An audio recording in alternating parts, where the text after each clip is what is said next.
Every Krogan is infected. Everyone. And no one's rushing to find a cure. Why don't the Krogan try to find a cure? When was the last time you saw a Krogan scientist? You ask a Krogan, would he rather find a cure for the genophage or fight for credits? He'll choose fighting every time. It's just who we are, Shepard. I can't change that. Nobody can.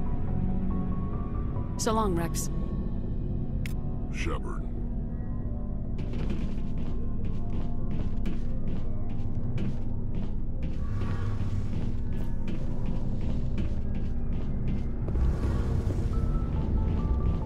Hey, Commander, you know that Quarian, Tally? She's been spending all her time down here asking me about our engines. I'll tell her to leave you alone. What? No, she's amazing. I wish my guys were half as smart as she is. Give her a month on board and she'll know more about our engines than I do. She's got a real knack for technology, that one. I can see why you wanted her to come along. I figured she'd be a real asset to the team. You got an eye for Tally, Commander, but I'm guessing that's not why you came down here. Fill me in on the IES stealth system. How does it work exactly? You can't hide a ship out in space. They emit too much heat and radiation. Too easy for sensors to pick them up, unless you find a way to capture those emissions. So our stealth systems trap the energy we give off in storage sinks built into the ship itself. No emissions to give away our location. Eventually the sinks have to be vented. More than a few hours silent running and they overheat. Cook us inside our own hull. There's no way for anyone to detect us? A visual scan can still pick us up. Anyone looking out a window can see us plain as day. But you have to be pretty close to get an actual visual out in space. Most vessels rely on scanners. As long as the stealth systems are engaged, they can't see us. Not unless we accelerate to FTL speeds. Why doesn't it work with faster-than-light travel? Cranking up the FTL blue shifts our emissions, pushes them into frequencies too high to capture in the sinks. As soon as we make the jump, it's like setting off a flare. Sensors can pick up our location whenever we enter or exit FTL flight, but for short-range missions, our stealth systems are amazing, and we've got the only one. I want to know more about the Normandy. She's the best ship I've ever served on, probably the fastest vessel ever designed, and she's the only one using the new Tantalus drive core. What's so special about the Tantalus drive core? Proportionally, it's about twice the size of any other vessel. Not only are we faster, we can run at FTL speeds longer before we have to discharge the core. Where else have you served, Adams? If you name a class of Alliance ship, I've probably served on it. Everything from dreadnoughts and carriers right down to frigates like the Normandy. My last assignment was on the Tokyo, only a cruiser, but she was a good ship. Couldn't hold a candle to the Normandy, though. Carry on, Adams. Aye, aye, Commander.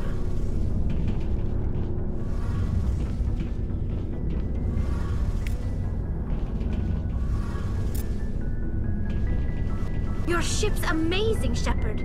I've never seen a drive core like this before. I can't believe you were able to fit it into a ship this small. I'm starting to understand why you humans have been so successful. I had no idea Alliance vessels were so advanced. The Normandy's a prototype, cutting-edge technology. A month ago, I was patching a makeshift fuel line into a converted tug ship in the flotilla. Now, I'm sitting on board one of the most advanced vessels in Citadel space. I have to thank you again for bringing me along. Traveling on a vessel like this is a dream come true for me. I had no idea you found ship technology so interesting.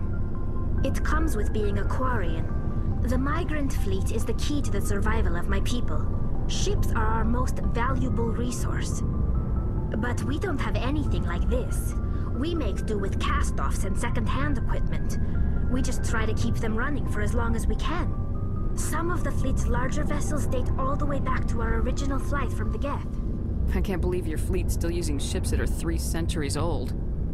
They're constantly being repaired, modified, and refitted.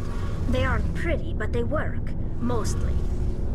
We've tried to make ourselves as independent as possible on the flotilla. Grow our own food, mine, and process our own fuel. But some things we just can't make on our own. A patch to maintain the hull integrity requires raw materials we just don't have. That's why our pilgrimages are so important. Tell me about your people. Our lives aren't easy. Resources are scarce, and we are constantly on the move. Everything we do must in some way contribute to the continuation of the migrant fleet. There are 17 million Quarians in the flotilla, and each of us relies on the others for survival. The bonds among my people are strong. Unfortunately, we have had to surrender many of the freedoms and civil liberties other species take for granted. What kind of freedoms? Well, it's illegal for parents to have more than one child.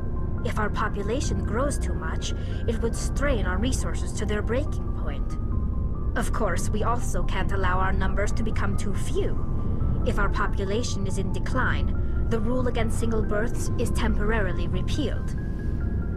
In extreme cases of population decline, incentives are even offered to encourage multiple births, though the Conclave hasn't had to take such measures in nearly a century. That's your government. The Conclave is our civilian branch of government.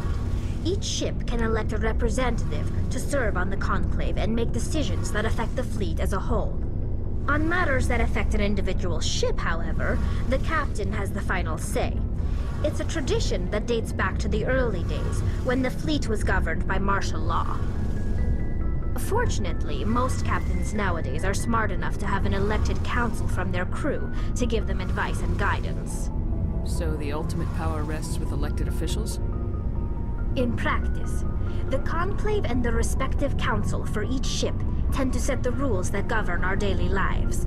But in theory, we are still under military jurisdiction.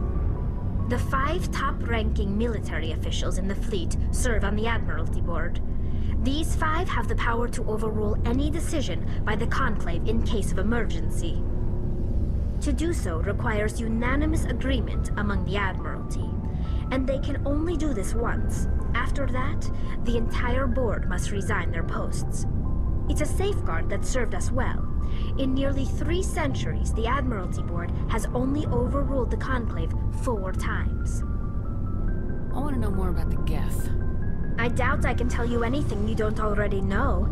It's been almost 3 centuries since they drove my people into exile. All I know is the story of their origins, what they were when we created them, and how they turned on us. Interesting. The Geth were originally created to serve as an automated manual labor force. Initially, their intelligence was as limited as any VI. Over time, we made small modifications to their programming to allow them to perform more varied and complex tasks, bringing them closer and closer to true AI status. How come the Council didn't step in and stop you? This wasn't true AI research. We may have been skirting the bounds of the law, but we never did anything that was actually illegal. The changes were so insignificant, so gradual, that we were able to control them. Or so we thought. But one thing we underestimated was the power of the neural network. 1 million Geth thinking simultaneously created an inherently unstable matrix. So the Geth share brainpower? Many of the Geth's logic systems were designed to work in concert with other nearby Geth. Basically, the more of them you have in a group, the smarter they are. So there's some sort of group consciousness?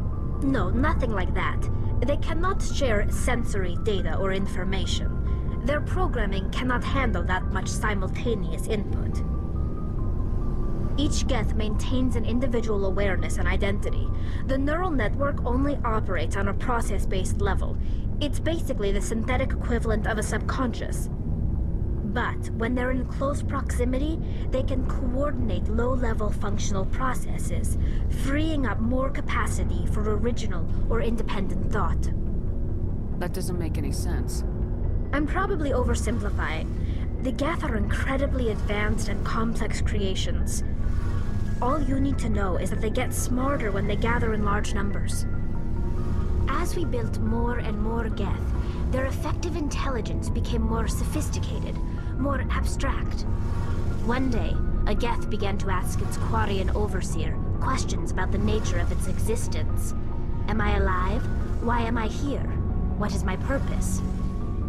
As you can imagine, this caused a near panic among my people. I don't see what's so bad about those questions. The Geth were created to engage in mundane, repetitive, or dangerous manual labor. That's fine for machines, but it won't satisfy a sentient being for long. The Geth were showing signs of rudimentary self-awareness and independent thought. If the Geth were intelligent, then we were essentially using them as slaves. It was inevitable the newly sentient Geth would rebel against their situation. We knew they would rise up against us, so we acted first. A general order went out across all Quarian-controlled systems to permanently deactivate all Geth. The Geth responded to this order violently. You didn't really think they'd just let you destroy them without a fight, did you? The hope was that most of the Geth would still be little more than machines, incapable of organized resistance. But they had progressed much further than anyone anticipated. The war was long and bloody. Millions upon millions of Quarians died at their hands. In the end, we were forced to flee our own homeworld. We feared the Geth would pursue us, but they never came beyond the Veil. Now we drift through space, exile searching for a way to reclaim what was once ours. It's hard to feel sorry for you. Your ancestors tried to wipe out another species. We made a mistake when we created the Geth in the first place. But we did not make a mistake when we went to war against them. If we had not acted, they would have wiped us out. They're a synthetic life form. They have no use for organics. None. Why do you think they cut themselves off from the rest of the galaxy? Why do you think they've killed every organic being who's ever tried to contact them? They didn't kill Saren. What does that tell you? The Geth are not innocent victims in all this. They're the enemy. They want to destroy us. Not just the Quarians. All organic life. That's why they've joined up with Saren. And that's why we have to stop him. I want to know more about the pilgrimage.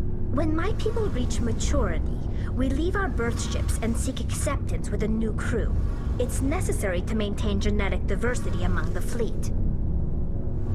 But no ship wants to accept someone who will be a burden on them. So, to prove our worth, we embark on a pilgrimage. We set out alone, leaving the flotilla and our families behind us. We only return once we have found something of value we can bring back to the fleet. This is presented as a gift to the captain of the respective ship we wish to join. If the gift is accepted, we are welcomed into the crew. Can a captain choose to reject the gift? That doesn't happen often. Most captains are eager to increase the size of their crew. It increases their own standing in our society. Even when the gift is not particularly valuable, the captain usually accepts it out of a sense of tradition. However, there is a stigma to presenting a substandard gift. It's not the best way to make a good impression on a new community. Most pilgrims don't return until they find something worthwhile. I can't believe they just send you off alone. It's not like they just cast us out. Before we leave, we are given lessons in how to survive outside the flotilla, and given gifts to help us on our journey. We also receive implants to fight off sickness and disease. Generations of living in an isolated and highly controlled environment have left our immune systems weaker than most. By the time we leave the fleet, we are well equipped for the pilgrimage. This is a rite of passage for all Quarians. If it were dangerous, our numbers would suffer. Virtually every pilgrimage ends with a triumphant return and the ritual presentation of the gift to one of the fleet's captains. I want to talk about something else. Like what? I should go. See you later.